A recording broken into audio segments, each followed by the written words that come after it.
behalf of the Asia-Pacific Forum on Women, Law and Development, and women's rights organizations, feminists, and civil society organizations from across the Asia-Pacific region.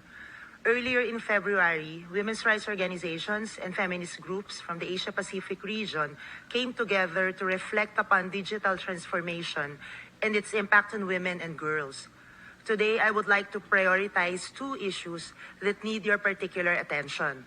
These issues are the realities of women and girls in our region, but not appropriately addressed in the current discourse of the CSW67.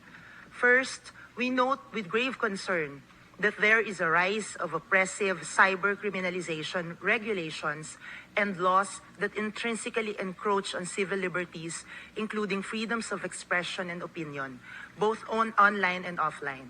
Military technology and surveillance are used to create conflicts, sustain power structures, attack women human rights defenders, and undermine freedom of association and democratic participation and people's sovereign power.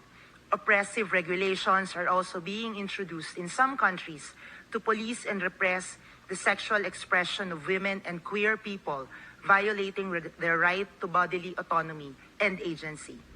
Second, we must examine the consequences of the digital transformation on human rights and the climate crisis. If the internet was a country, it would be the sixth biggest electricity consumer on the planet. Production of cell phones and computers comes with its own environmental footprint, including extraction of rare minerals and processing them for use in these devices. Similarly, the increasing level of green energy technologies that power digital technologies also have supply chains based on extensive use of metals and rare earth minerals.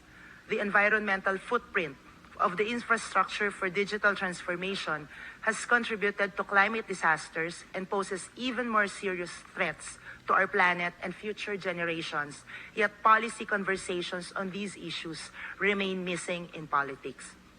Therefore, we urge you to consider the following recommendations. First, take into account individual security and human rights in the policy-making discourses around cybersecurity and recognize that cybersecurity and protection of human rights are mutually complementary, interlinked, and interdependent. Second, decriminalise and protect the act of resistance and organizing for women's human rights, gender equality, and development justice. Instead, recognize the important role and contribution of women human rights defenders, feminist movements, and civil society.